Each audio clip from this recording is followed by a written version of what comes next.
Alright, we are in part 3 of our little demonstration here, okay? This little funny little squiggly looking line over here on the side of the steering column is actually the tiller control. So it's a steering function, so it's going to be on the column. This will center your tiller.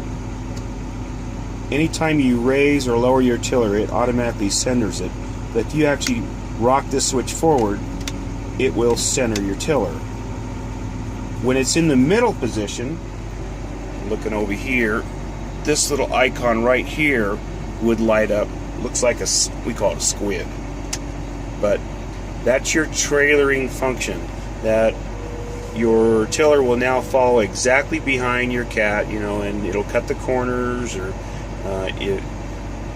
to actually steer around that, you have to go back over to this switch again, and if it's in the center mode, it locks the tiller behind your cat. So in other words, if you want to go down the trail straight, and I want to groom maybe this bank over here, I can move my tiller over manually using this little button right here. But the second I let go of this button, it's going to automatically center again if I'm in trailering mode. So if I take it off of trailering mode and stick it manually, when I bump this tiller over, it's going to stay over there and eat up that berm or fill up this ditch, and it'll just stay over there locked behind the cat in that one direction.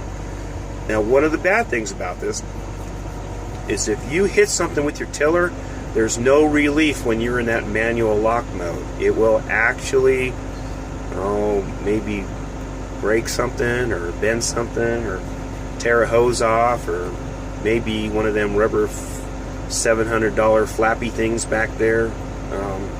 So anyway, we're going to go back to trailer mode. We are in float.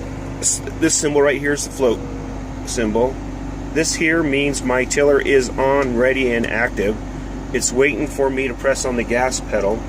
Once the cat starts to move a little bit, then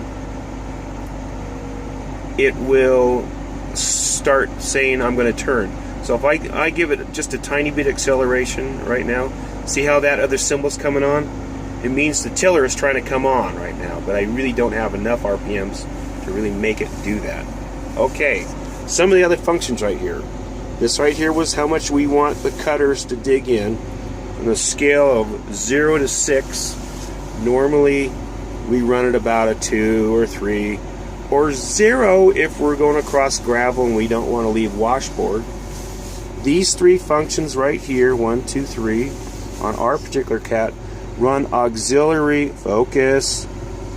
They run auxiliary hydraulic circuits that are on the back of the cat back here. They're set up on the upper deck.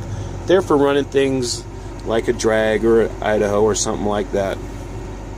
Here, focus, it won't focus, but that's all right. Right in this area here, we've got our direction for our tiller. 99.999% of the time, we are going to be on forward direction on our tiller.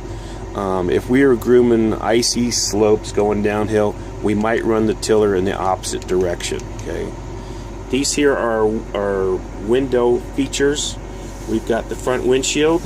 It runs for about 5 minutes. If I turn it on, sometimes you can actually hear the draw on the motor. But it pulls like 70 amps. And it doesn't ever lock on, it just toggles. When you get up back here, this button right here above the heater control does the same thing. If you hit it, it also runs your front windshield heater.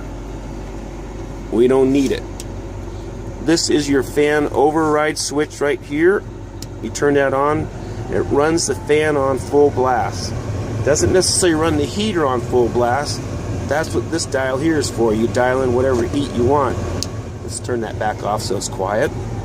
This here's a variable speed, so you can set your fan speed just to like the right amount of volume you want. This is a lock feature right here. This is for your track tension. If you take this off, alarms start going off, it starts beeping at you, hey, don't do that. You can drive right out of your tracks. So it has a lock feature on it, so it doesn't let you push that button down unless you release the lock here. This one here is your tiller automatic. See, it's got a tiller. It's got an automatic up symbol when you back up. So the second you start backing up, it picks up your tiller.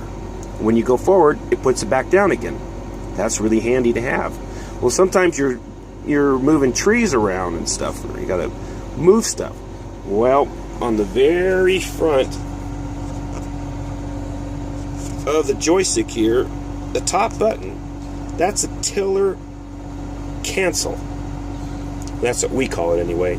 It actually cancels the tiller and picks it up and puts it back down for you. If you hit the button once and hold it,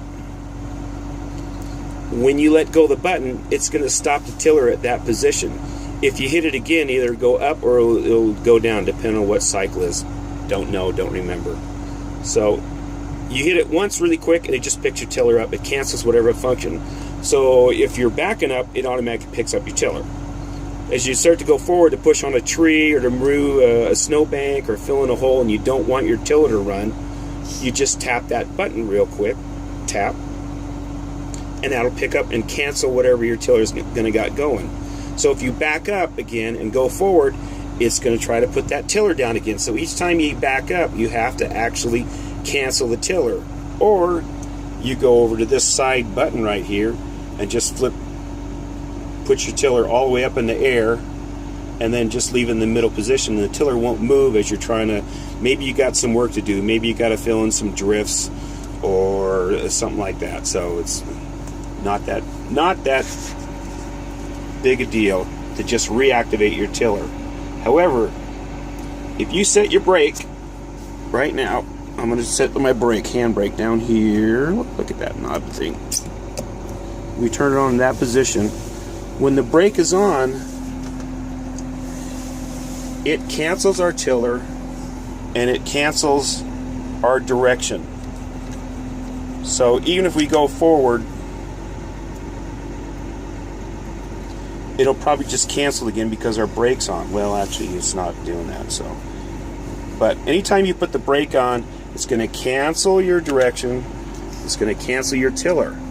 It does not re-engage your tiller. You have to do that manually when you release the brake. So I'm releasing the brake now. Next thing I do, I'm going to pick my direction. I want to go forward. And I need to run my tiller because it's not on. Now it's on. Now I'm ready to go. The last functions here, we've got that front windshield. The second one is the front wipers. Now, here's how you set the delay for the wipers, okay? It's a 2-position switch. All the way down is on. Not full blast, not a speed control. This is how to set how often you want your wipers to actuate. So what we do is we just hit the switch down one position really quick and then turn it back off.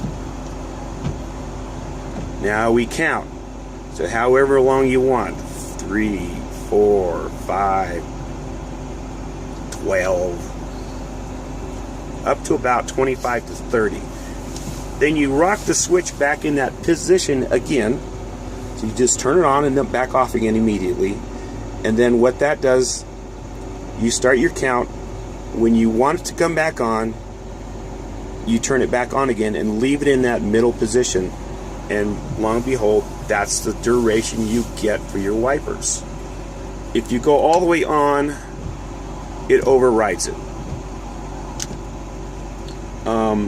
If it doesn't work, it's because you went all the way on and then counted and then went to your momentary position.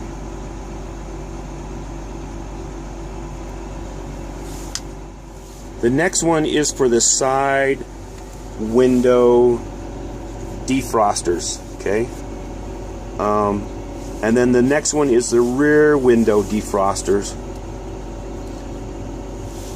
The next one is the actual rear wipers. They work exactly like the front ones. You set the intermit by going one click and off, and then counting, and then go on, and that's going to be your intermit now.